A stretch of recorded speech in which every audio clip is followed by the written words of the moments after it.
Reichman, and I'm design director for Aston Martin. So I have responsibility for the current and future generation of all Aston Martin products.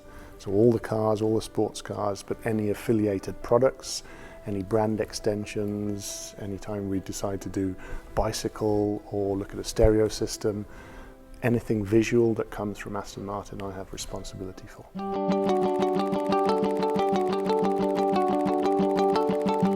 It's incredibly exciting. If you happen to be interested in design or the automotive world, it's probably one of the most exciting jobs in the world. My day is all about thinking about the future of our product lineup, our sports car range, how we could extend that range. So it's working with a creative team, it's working with the marketing guys, it's working with the PD guys, it's working with brand communications, it's also working with manufacturing to actually make the product. And the most exciting thing is, as a designer, you can go from sketch, the reality of drawing, to a real car within the scope of your job. So you go from an imagined world to something which is tangible and real, and you work with incredibly interesting people, incredibly passionate people, to deliver your thoughts, your imagination to the real world, to be produced and driven by people.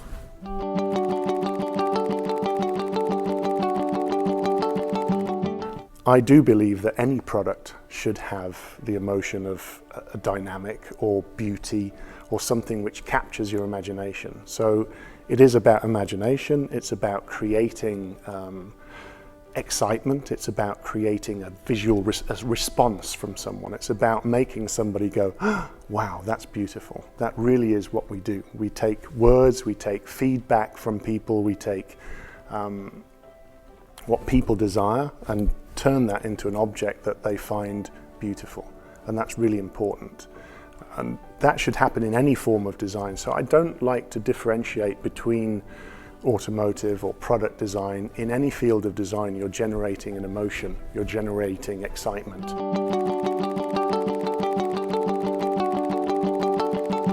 Working within an incredibly dynamic team, every single day there is a new idea, a new thought, a new solution to something that wasn't there the day before. So it's probably living and working with a set of people who are real thinkers, and every single day there's something to make you think about how you could do something different the next day. That's one of the most exciting. They're a very, very exciting, dynamic group of people within the team, so that's one of them.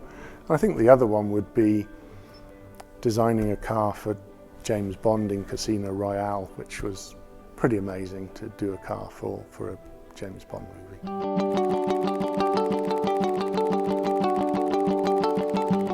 It's important that as a designer you are always thinking about the challenges that you may have. And part of the reason you become a designer is to have that challenge. How can I make something with fewer parts? How can I make it lighter? How can I make it more cost effective? How can I benefit the company that I'm working for through design? So the challenge is staying ahead of the game, if you like, and I think that's something that all designers have to do. You can't design in a vacuum. You know, you have to look, you have to see, you have to experience, and that's really, really important. So I think when I'm asked the question, what's the challenge? I love the challenge, my team loves the challenge, and without the challenge, we wouldn't have great design.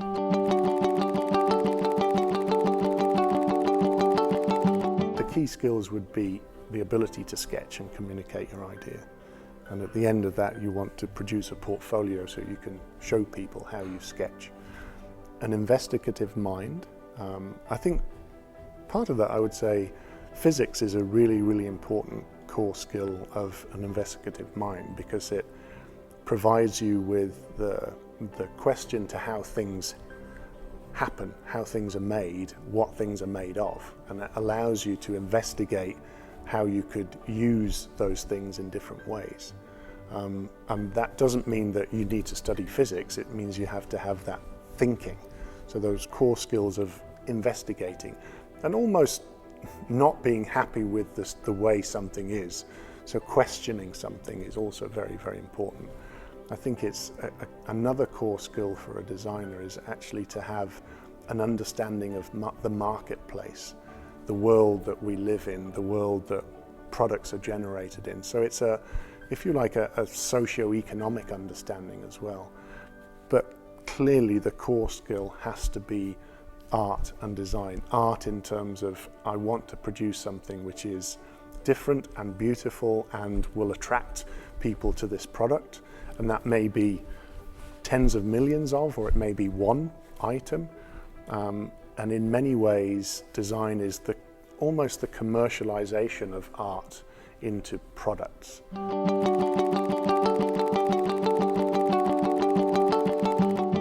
Firstly, you have to be tenacious. You have to have a passion behind what you want to do. You have to be thinking about ideas, and you've got to really stick to those ideas and your, if you like, your dreams, your goals. I still believe that as a communication tool, sketching or defining or describing an idea through graphics is really important. However, the future may depend on computer-aided design or using tablets or sketching on a computer. There's still the eye-to-hand generation, which is so instant, where I can think an idea and I could describe it to you instantly with a sketch. This is what I think it should look like, and I can show you that sketch. That's so important for a designer, to have that communication skill through visuals.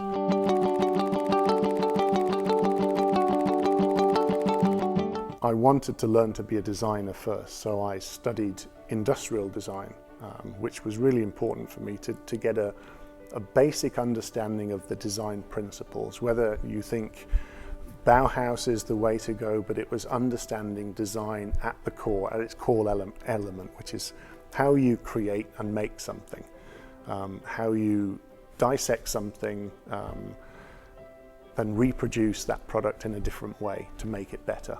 They were the core skills that I wanted to learn. I then studied a master's degree at the Royal College in vehicle design, so that's where I want to go. I was sponsored at that time by Land Rover and Rover and moved into working for Land Rover. And that was a really, really important first job because it had an incredible studio with incredibly talented people, but the product's very, very practical. So I was able to use my industrial design training and learning working with an automotive manufacturer to combine the two. So for me, really, it was almost the perfect job. And then from then on, I moved all over the world.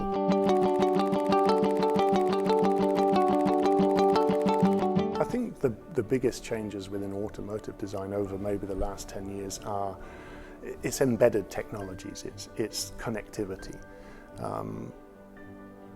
For sure, cars have become more reliant on electronics, more reliant on ECUs to send messages. And we've seen huge changes now in how you can interact with your car. And at the end of the day, how well connected your car is, whether it drives itself, finds the best route to work or for your pleasure activity, will be the norm. For sports cars, for ourselves, they will always be a little bit more analog.